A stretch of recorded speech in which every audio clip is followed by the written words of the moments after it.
एक किसान अपनी फसल को पकाने तक बहुत मेहनत करता है और फसल जब पक जाती है, यदि उस समय बेहोश हो जाए तो मुझे लगता है कि सांड चढ़ जाते हैं।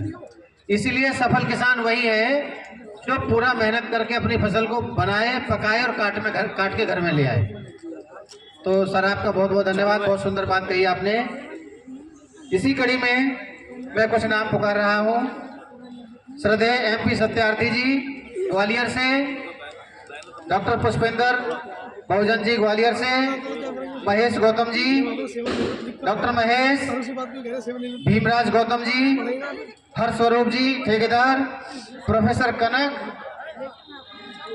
मेरी बात को जरा ध्यान से सुनते रहें, डॉक्टर बसंत, सुनीता गौतम, सुषमा बौद्ध और मंजू बौद्ध जी, ये भीम ज्ञान चर्चा से हैं। आप सभी से मेरा अनुरोध है आप मंच पे आ जाएं और इनका सम्मान करने के लिए इंजीनियर सूर्य प्रकाश जी आएंगे।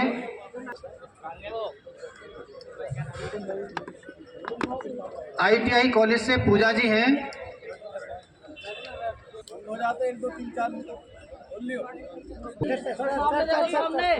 हाँ,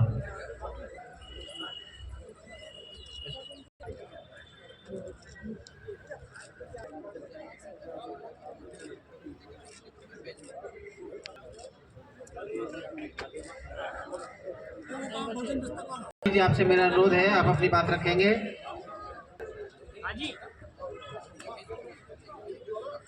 महेंद्र जी खोड़ा कॉलोनी से, जय सिंह कैन जी और मणिराम जी मोदी नगर से हैं। आपसे भी अनुरोध है आप प्लीज आइए। ये सम्मान का प्रतीक आपके घर में जहां भी रखा जाएगा उसे आप रोज रिचार्ज कूपन है। हमारा भी नंबर है क्या?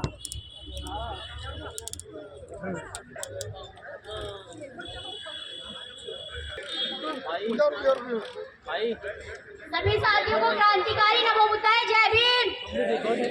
यहाँ पे बैठे हुए हैं सब लोग, तो एक बार जय भीम बोल दो जोर से, जय भीम। बहुत बहुत साधुवाद। जैसे कि मैं बहुजन समाजवादी मंच के कार्यकर्ता हूँ और मैं लड़की हूँ, तो मैं वीमेन एम्पावरमेंट पे अपनी बात रखूंगी, क्योंकि महिलाओं की संख्या यहाँ पे पुरुषों के हिसाब से बहुत कम है। ऐसा क्यों है कि हमारे घर से सब देख लो जो चाहिए, ऐसा आखिर क्यों है कि हमारे घर से सब पुरुष निकल करके आ जाते हैं, लेकिन पुरुष महिलाओं को अपने साथ नहीं लेके आ सकते? ऐसी दिक्कतें क्यों आ रही है? बाबा साहब ने जब भी कहा था कि किसी भी समाज की सफलता का अगर पता लगाना है तो महिलाओं की सफलता से ही आंकना पड़ेगा। तो यहाँ महिलाएं कहाँ हैं? और अगर किसी भी आंदोलन को सफल बनाना है तो महिलाओं की 50% की भागीदारी होनी जरूरी है।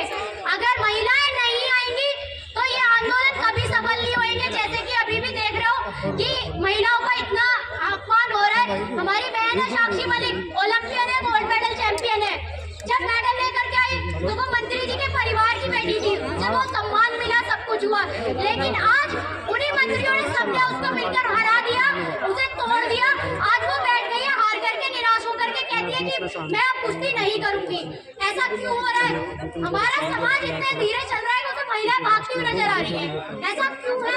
तो ये कमी अगर हम अपने अंदर ढूंढ लें तो इस कमी का समाधान मिल जाएगा और शायद हमारा बहुजन आंदोलन सफल हो जाएगा। जब देश की राष्ट्रपति महिला हो सकती है, राज्य की मुख्यमंत्री भी महिला हो सकती है, देश की प्रधानमंत्री भी रह चुकी है, लेकिन अभी कितने समय से प्रधानमंत्री देश की कोई महिला नहीं बनी। कारण यही है कि महिलाओं का मौका देना ही नहीं चाह रहे, क्योंकि हमारा देश पुरुष प्रधान देश है। नारी तो बहुत नीचे के तबके में मानी जाती है। पहले हमारा शोषण होता था, लेकिन हम तो गुलामों के गुलाम थे, जो कि शोषण हमारा आज भी हो रहा है। संविधान ने हमें अधिकार दे दिया आर्टिकल 19 में बोलने का, आर्टिकल 14 में इक्वालिटी का, हमें सम्मान संविधान दे रहा है, लेकिन हमारे घर वाले कहाँ दे रहे हैं? हमारे घर वाले हमें रोक करके बैठा देते हैं। हमें उम्मीद है कि बगल वाले घर से शायद बहन कुमारी मायावती निकले, इधर वाले घर से कोई और निकल करके आए, लेकिन हम अपने घरों में से अपनी बहन बेटियों को निकलने की इजाजत नहीं देते, क्योंकि हम सब चाहते हैं कि हमारी बेटी IAS बन जाए, लेकिन आंदोलन का हिस्सा ना बने, कहीं उसे जेल में ना जाना पड़ जाए। अगर लड़ाई लड़नी है तो निडर होना पड़ेगा और घर से बाहर निकलना पड़ेगा, आना पड़ेगा। और अगर घर से बाहर नहीं आएंगे तो अभी तो हमारी कुर्सी, हमें राजनीति में कुर्सी नहीं मिल रही, फिर हो सकता है हमें खाने को रोटी भी ना मिले। तो पुराने हम नहीं जानते, झूठे लोगों को नहीं जानते, झूठे बहुत आते हैं, महिलाओं को अगर मौका मिलेगा, झूठे बहुत आते हैं, कलम चलाने का तो अपना भाग्य खुद लिख देती है, और अगर कदम बढ़ाने का मौका दोगे तो वो इतिहास लिख देगी। इसलिए ज्यादा से ज्यादा महिलाओं को हीरोइन बना दो खाली, और अपने साथ अपने घर से अपनी बहन बेटी माँ बहनों को सबको लेकर के आओ। घर से कम 2 लोग तो लेकर के आओ, सब अकेले अकेले आ जाए तो क्या उनका मन नहीं करता? अगर आप ये सोचते हो कि घर में उन्हें रखवाली के लिए छोड़ दोगे तो बेकार है, क्योंकि चौकीदारी चोर है तो घर की रखवाली करने का कोई फायदा नहीं है। इसलिए महिलाओं को बाहर लेकर के आओ। और 2024 आ रहा है, सबको मालूम है चुनाव आ रहा है, तो ये जो सरकार है फिर से डोंग पीटेगी कि हम महिलाओं के रक्षक हैं। लेकिन ये एक ऐसी सरकार है, महिला विरोधी सरकार है, ये देश विरोधी सरकार चल रही है, क्योंकि देश का हित नहीं चाहती, ये सिर्फ अपना हित चाह रही है। इन्होंने तो स्लोगन भी ऐसे बना दिए, बेटी पढ़ाओ बेटी बचाओ, यानी कि बेटी पढ़ानी भी हमें है और बेटी बचानी भी हमें। सरकार सिर्फ अपने मन की बात करेगी, उसे कोई मतलब नहीं कि बेटी बच रही है या पढ़ रही है, क्योंकि दिन रात बलात्कारों की संख्या तो कम हो नहीं रही है। कभी मनीषा जलती है, कभी दामिनी, कभी कोई, हमेशा अग्नि परीक्षा सिर्फ महिलाओं को दी जाती है, कभी सती के रूप में तो कभी मनीषा बाल्मीकि के रूप में। तो इसलिए बोल रही हूँ, अपनी बेटियों को फूल जैसा ना बना के फूलन देवी जैसे बना दो, ताकि वो मैदान में आकर के लड़ सके।